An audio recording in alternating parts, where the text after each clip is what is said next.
Substance, crafted, crime of the future, ஹேட்சிங் இந்த மாதிரி பாடி ஹாரர் ஜான்ராவில் வந்திருக்கிற இன்னொரு படம் தான் இந்த த அக்லி ஸ்டெப் சிஸ்டர். படத்துடைய கதை என்னன்னா, ரெபேக்காங்கிறவங்களுக்கு 2 பொண்ணுங்க இருக்காங்க. ஒருத்தங்க பேர் எல்வீரா, இன்னொருத்தங்க பேர் ஆல்மா. நம்ம ரெபேக்கா பார்த்தீங்கன்னா காசுக்காக ஒரு பெரியவரை வந்து கல்யாணம் பண்ணிக்கிறாங்க. அந்த பெரியவருக்குமே ஒரு பொண்ணு இருக்கு. அவங்க பேர் வந்து ஆக்னஸ். கல்யாணம் ஆன அன்னைக்கு நைட்டு அந்த பெரியவர் வந்து இறந்துடுறாரு. இறந்ததுக்கு அப்புறம் தான் இவங்களுக்குமே தெரிய வருது அந்த பெரியவர்கிட்ட எந்த காசுமே இல்லைன்னு. இதனால ரெபேக்கா கொஞ்சம் மன உடைஞ்சு போறாங்க. இதுக்கப்புறம் நான் வேற யாரையும் கல்யாணம் பண்ண முடியாதுங்கிறனால அவங்க பொண்ணான எல்வீராவை பிரின்ஸ் ஜூலியனுக்கு வந்து கல்யாணம் பண்ணி வைக்கலாங்கிறதுக்காக ஆடிஷனுக்கு ரெடி பண்றாங்க. நம்ம எல்வீரா வந்து பார்க்க கொஞ்சம் அசிங்கமா இருக்கிறனால அவங்களுக்கு கொஞ்சம் பட்டி டிங்கரிங்கெல்லாம் பார்த்து எல்லாம் ரெடி பண்ணிட்டு இருக்காங்க. இந்த நிலையில அந்த பெரியவரோட பொண்ணான ஆக்னஸும் அந்த ஆடிஷன்ல கலந்துக்கிறாங்க. இதுக்கப்புறம் இவங்க பிரின்ஸ் ஜூலியனை வந்து கல்யாணம் பண்ணாங்களா இல்லையாங்கிறத இந்த படத்துடைய மீதி கதை.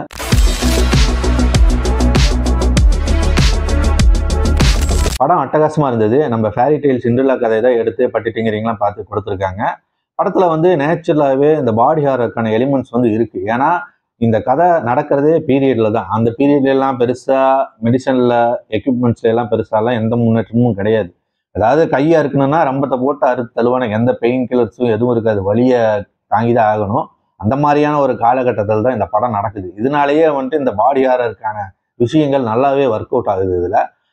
அதே மாதிரி இந்த எல்வீராவா நடிச்சவங்க வந்து சூப்பரா படத்தை வந்து கொண்டு போயிருக்காங்க. ஏன்னா படத்துல எல்லாருமே நல்லா நடிச்சிருக்காங்க. இவங்களுக்கு தான் வந்து கொஞ்சம் பெரிய ஸ்பேஸ் இருக்குது. படம் ஃபுல்லாவே இவங்களை நோக்கி தான் நகர்றதுனால வந்து இவங்க வந்துட்டு அதை நல்லாவே கேரி ஆன் பண்ணியிருந்தாங்க. இது அந்த பீரியட்ல நடக்கிறதுனால அந்த கிளாசிக் தன்மையோட வந்து இந்த படத்தை வந்துட்டு எடுத்திருக்காங்க. நிறைய இடங்கள்ல அந்த ஆர்டிஸ்டிக்கா நல்லாவே இருந்தது படம் வந்துட்டு வெளியே எங்கேயும் பெருசா ஒரு லேண்ட்ஸ்கேப்பையோ அதை எதையும் காமிச்சு டைவர்ட் ஆகாம உள்ளுக்குள்ளேயே சில இடங்கள்ல செட் போட்டு அந்த கேஸ்டல்லாம் வந்து அதெல்லாம் நல்லாவே பண்ணியிருந்தாங்க. அதெல்லாம் அட்டகாசமா இருந்துச்சு. படம் இப்படிதான் அப்படிங்கிறத வந்துட்டு படத்துடைய ஆரம்பத்திலேயே வந்து காமிச்சிடுறாங்க. காஸ்டியூம் டிசைன்ஸ்ல இருந்து எல்லாமே வந்துட்டு அந்த அந்த விக்கெல்லாம் வைப்பாங்கல்ல, ஜட்ஜெல்லாம் போட்டிருப்பாங்கல்ல, அது இருக்கு. அந்த மாதிரியான காலகட்டம் அது. அந்த காஸ்டியூம் அதெல்லாம் கச்சிதமாவே புரிஞ்சு இருந்தது. இதுல ஒரு சீன் வரும், மூக்கு வந்து அழகாக்கிறதுக்காக உளிய வச்சு இந்த இடத்துல போடுவானுங்க. அந்த சீன் வந்து சூப்பரா இருக்கும். அதே மாதிரி இந்த ஐலாஷ் இது பண்றதுக்காக அதுக்கு ஒரு ஸ்டிச்சை போடுவானுங்க. இதெல்லாம் வந்து ஒரு மாதிரி இருந்தது.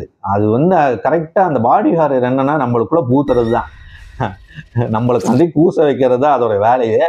அது இந்த படம் வந்து கரெக்டாவே பண்ணிருக்கு. சிண்ட்ரெல்லா கதையே அப்படிதான். இந்த செருப்பு யார் காலுக்கு சூட் ஆகுதோ அவங்க தான் என் ஒய்ஃபுங்கிறதான் ஒரு கணக்கு. பேஸே இந்த படத்துடைய போஸ்டர் பார்த்தீங்கன்னாலே கதையை சொல்லிடும். அந்த மாதிரி தான் வந்து போஸ்டர் டிசைனிங்குமே இருக்கு. அதே மாதிரி ஒரு 40 நிமிஷம் கழிச்சு ஒரு சீன் ஒன்று வரும், அந்த புழு முட்டையை வந்து சாப்பிட்ற மாதிரி. அது ஒரு சூப்பரான ஐடியாவா இருந்தது. அது வந்துட்டு ஒரு நம்புற மாதிரியே தான் இருக்குது. அது யோசிச்சு பார்த்தாலுமே அது என்னங்கிறதெல்லாம் நீங்க படம் பார்த்தே தெரிஞ்சுக்கோங்க. அது ஒரு நல்ல ஐடியா. ஆனா அதே மாதிரி இந்த டைரக்டர் பார்த்தீங்கன்னா அந்த காலகட்டத்தில் இருக்கிற எல்லா விஷயங்களும் அப்படியே வைக்காம சிலதெல்லாம் வந்துட்டு இந்த காலத்துக்கு தகுந்த மாதிரி மாற்றிருக்காங்க. அங்க அப்பெல்லாம் வந்துட்டு விர்ஜின் தான் வேணும். ஏன் இப்போ வரைக்குமே ஆம்பளைங்க வந்துட்டு விர்ஜின் பொண்ணு தான் வேணும்னு சுத்திட்டு இருக்கானுங்க. இதெல்லாம் வந்துட்டு லூஸ் குத்தனமா இல்லையா?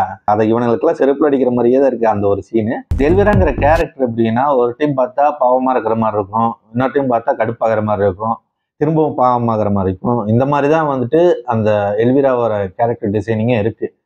ஏன்னா அது ஒரு என்துவஸ்ட், ஒரு ஆர்வம் இருக்கிற மாதிரியான ஒரு ஆர்வக்கோளர் மாதிரியான ஒரு கேரக்டர் தான் அது. ஏன்னா இந்த பிரின்ஸ் ஜூலியனோட பாயம் எல்லாம் வந்து படிச்சுட்டு நான் இவரை தான் கல்யாணம் பண்ணுவேன் அப்படிலாம் வந்துட்டு சொல்லி தெரியும். படத்துல வந்துட்டு மியூசிக்னு ஒரு பெரிய ப்ளஸ் தான். அந்த கிளாசிக்கல் மியூசிக் வந்து ப்ளே பண்ணிட்டு இருக்கும்போது சில இடங்கள்ல இந்த 80s 70s அந்த சிந்த் மியூசிக்லாம் வந்துட்டு உள்ள வந்துட்டு அப்படியே ஒரு மாதிரி ஃபியூஷன் மாதிரி பண்ணியிருக்காங்க. அதெல்லாம் சிந்த் வரும்போதெல்லாம் நல்லா இருக்கும். படம் வந்துட்டு ஒரு 1 hour 50 minutes ஓடுது. எனக்கு எந்த பிரச்சனையும் தெரியல. உங்களுக்கு ஒரு வேளை ஸ்லோவா தெரியலாம். அதுக்கு நீங்க வந்து சப்ஸ்டன்ஸ் மாதிரி எதிர்பார்த்து இந்த படத்துக்கு போகக்கூடாது. அதுதான் மெயினே.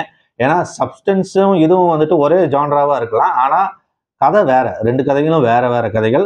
அதனால நீங்க சப்ஸ்டன்ஸை மனசுல வச்சுட்டு இதை பார்க்காதீங்க. இது ஒரு தனிப்படமா ஒரு பாடி ஹாரரா வந்து ஒரு கிளாசிக்கல் அந்த மாதிரி ஸ்டைல்ல பாருங்க.